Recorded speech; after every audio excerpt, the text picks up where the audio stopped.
आज ହେଉଛି ମାଣବସା ଗୁରୁବାରର ଚତୁର୍ଥ ପାଳି। ଚାହୁଁ ଚାହୁଁ ଚତୁର୍ଥ ପାଳି ମଧ୍ୟ ଆସିଗଲାଣି। ସମୟ ବହୁତ ଜଲ୍ଦି ଯାଉଛି, ଜଣା ବି ପଡ଼ୁନାହିଁ। କାରଣ ଆମେ ଆମ ବ୍ୟସ୍ତବହୁଳତା ଜୀବନରେ ଏତେ ବ୍ୟସ୍ତ ଯେ ସମୟ ଜଣା ମଧ୍ୟ ପଡ଼ୁନାହିଁ।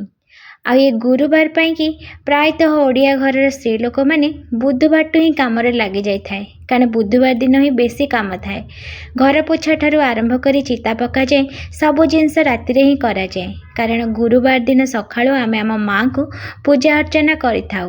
ଏମିତି ସୁନ୍ଦର ସୁନ୍ଦର ଝୋଟି ପ୍ରାୟତଃ ସବୁ ଘରମାନଙ୍କରେ ପଡ଼ିଥାଏ। ତା ସହିତ କଳସ ପୂଜାକୁ, ମାଆଙ୍କର ପୂଜା, ଏମିତି ବହୁତ କିଛି ଜିନିଷ କରିବାକୁ ପଡ଼ିଥାଏ। ଆମେମାନେ ଯେତିକି ଜାଣିଥାଉ ସେତିକି କରିଥାଉ, କାରଣ ପ୍ରାୟତଃ ଆମେ ଦେଖି ଦେଖି ହିଁ ଶିଖିଥାଉ। ତ ଚାଲନ୍ତୁ, ଏଇ ଗୁରୁବାର ସ୍ପେଶାଲ ମୁଁ ଆଜି ଆପଣମାନଙ୍କ ପାଇଁ ନେଇ ଆସିଛି ବହୁତ ହି ସୁନ୍ଦର ଆଉ ଇଜି ରେସିପି। ସେଇଟା ହେଉଛି କଦଳୀର ମାଲପୁଆ।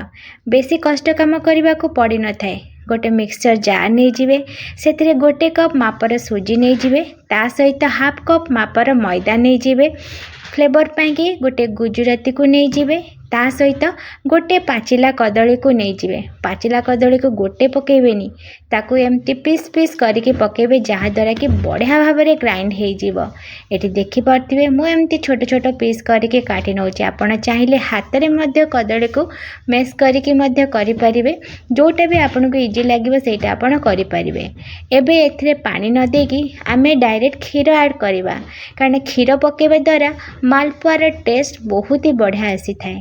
ସବୁ ଯାକକୁ ମୁଁ ଏମିତି ଭଲ ଭାବରେ ମିକ୍ସ କରି ନେଉଛି। ଏମିତି ଚିକଣ କରି ଆପଣ ଭଲ ଭାବରେ ବାଟି ନେବେ।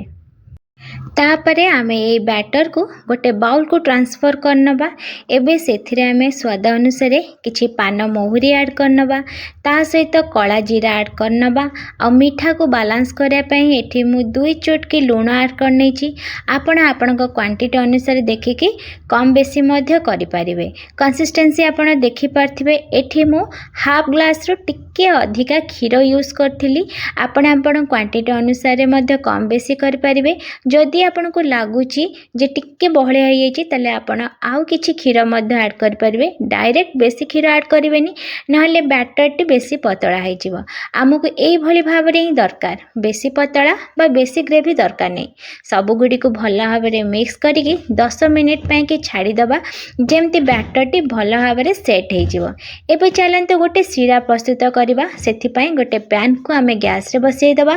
ଏବେ ସେଥିରେ ମୁଁ 1 କପ୍ ମାପର ଚିନି ଆଡ଼୍ କରିନେଇଛି, ତା ସହିତ 1 ଗ୍ଲାସ୍ ମାପର ପାଣି। ହାଇ ଫ୍ଲେମ୍ରେ ଭଲ ଭାବରେ ଫୁଟାଇ ଦେବେ, ଯେମିତି 1/2 ଗ୍ଲାସ୍ ହେଇଯିବ। ସେଇଭଳି ଭାବରେ ହିଁ ଆମେ ଶିରାଟିକୁ କୁକ୍ କରିବା। ଏଠି ଦେଖିପାରୁଥିବେ, ଏଠି ମୁଁ ଫ୍ଲେଭର ପାଇଁକି ଟିକେ ଗୁଜୁରାତି ଆଉ ଟିକେ ଫୁଡ୍ କଲର୍ ଆଡ଼୍ କରିଥିଲି। ଆପଣ ଚାହିଁଲେ ସ୍କିପ୍ ମଧ୍ୟ କରିପାରିବେ। ଶିରା ଏଠି ଆମର ହେଇଗଲାଣି। ହାତରେ ଟିକେ ଚେକ୍ କରିନେବା, ଜଷ୍ଟ ଟିକେ ହାଲକା ଅଠାଳିଆ ଅଂଶ ହେଇ ଆସିଥିବ, ଜାଣିବେ ଶିରା ଆମର ରେଡ଼ି ହେଇଗଲା। ଗ୍ୟାସ୍ର ଫ୍ଲେମ୍କୁ ଅଫ୍ କରିନେବେ। ଏବେ ଚାଲନ୍ତୁ, ବ୍ୟାଟରଟି ମଧ୍ୟ ଏଠି ଆମର ସେଟ୍ ହେଇଗଲାଣି। ଏବେ ଏହାକୁ ଆମେ ଗରମ ତେଲରେ ଛାଣିବା। ଯେତେବେଳେ ବି ଛାଣୁଛନ୍ତି ନା, ମିଡ଼ିୟମ୍ ଫ୍ଲେମ୍ରେ ହିଁ ଛାଣିବେ। ଦେଖିବେ ମାଲପୁଆଟି ପୁରାପୁରି ଭାବରେ କ୍ରିସ୍ପି ରହିବ। କଲର୍ ମଧ୍ୟ ଆମକୁ ବଢ଼ିଆ ଆସିବା ଦରକାର, କାରଣ ବେଶୀ ଲଣ୍ଡମଣ୍ଡ ହେଇକି ଛାଣିବେନି।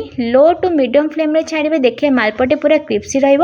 କେତେ ସୁନ୍ଦର କଲର୍ ଆସିଛି ଦେଖିପାରୁଥିବେ। ଏଇଭଳି ଭାବରେ ହିଁ ମାଲପୁଆର କଲର୍ ଆମକୁ ଦରକାର। ଆଉ ଏଇଭଳି ଭାବରେ ସବୁ ମାଲପୁଆ ଗୁଡ଼ିକୁ ଆମେ ଛାଣିକି ଗୋଟେ ପ୍ଲେଟ୍କୁ ରଖିନେବା। ଶିରା ମଧ୍ୟ ଏଠି ଆମର ହାଲକା ଉଷୁମ ଅଛି। ତାମାନେ ଶିରା ଯେତେବେଳେ ବି ମାଲପୁଆକୁ ଶିରାରେ ଡିପ୍ କରୁଛନ୍ତି ନା, ଜମା ବି ଗରମ ଶିରାରେ ପକାଇବେନି କିମ୍ବା ପୁରା ଥଣ୍ଡା ଶିରାରେ ମଧ୍ୟ ପକାଇବେନି। ଉଷୁମ ଥିବ ମାଲପୁଆ ଗୁଡ଼ିକୁ ଏପଟ ସେପଟ କରିକି ଗୋଟେ ପ୍ଲେଟ୍କୁ କାଢ଼ି ନେବେ। ମାଲପୁଆ ଗୁଡ଼ିକୁ ବେଶୀ ସମୟ ଶିରାରେ ପକାଇବେନି, ନହେଲେ ମାଲପୁଆ ଗୁଡ଼ିକ ନରମ ରହିବ ଆଉ ଭାଙ୍ଗି ମଧ୍ୟ ଯିବ, ଯେଉଁଟା ଖାଇବା ପାଇଁ ଭଲ ମଧ୍ୟ ଲାଗିନଥାଏ।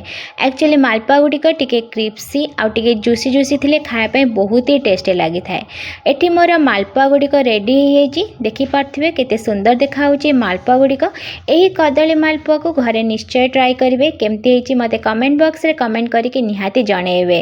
ଦେଖିପାରୁଥିବେ ଏଠି ମୁଁ ପୂଜା କଲାବେଳେ ମୋ ଝିଅ ମୋ ପାଖେ ପାଖେ ଅଛି। କହିବାକୁ ଗଲେ ତା'ର ଦେହ ଭଲ ନାହିଁ, କିନ୍ତୁ ସେ ପୂଜାପୂଜି ହେଲେ ବହୁତ ହି ଭଲ ପାଏ ଏ ମୋମେଣ୍ଟକୁ, କାରଣ ତାକୁ ବହୁତ ହି ପସନ୍ଦ ପୂଜାପୂଜି କରିବା ପାଇଁ। ତ କେମିତି ଲାଗିଲା ମିନି ବ୍ଲଗ୍ଟି ମୋତେ ନିହାତି ଜଣାଇବେ। ଏ ଭିଡ଼ିଓଟି ଆପଣମାନଙ୍କୁ ଭଲ ଲାଗିଥିବ।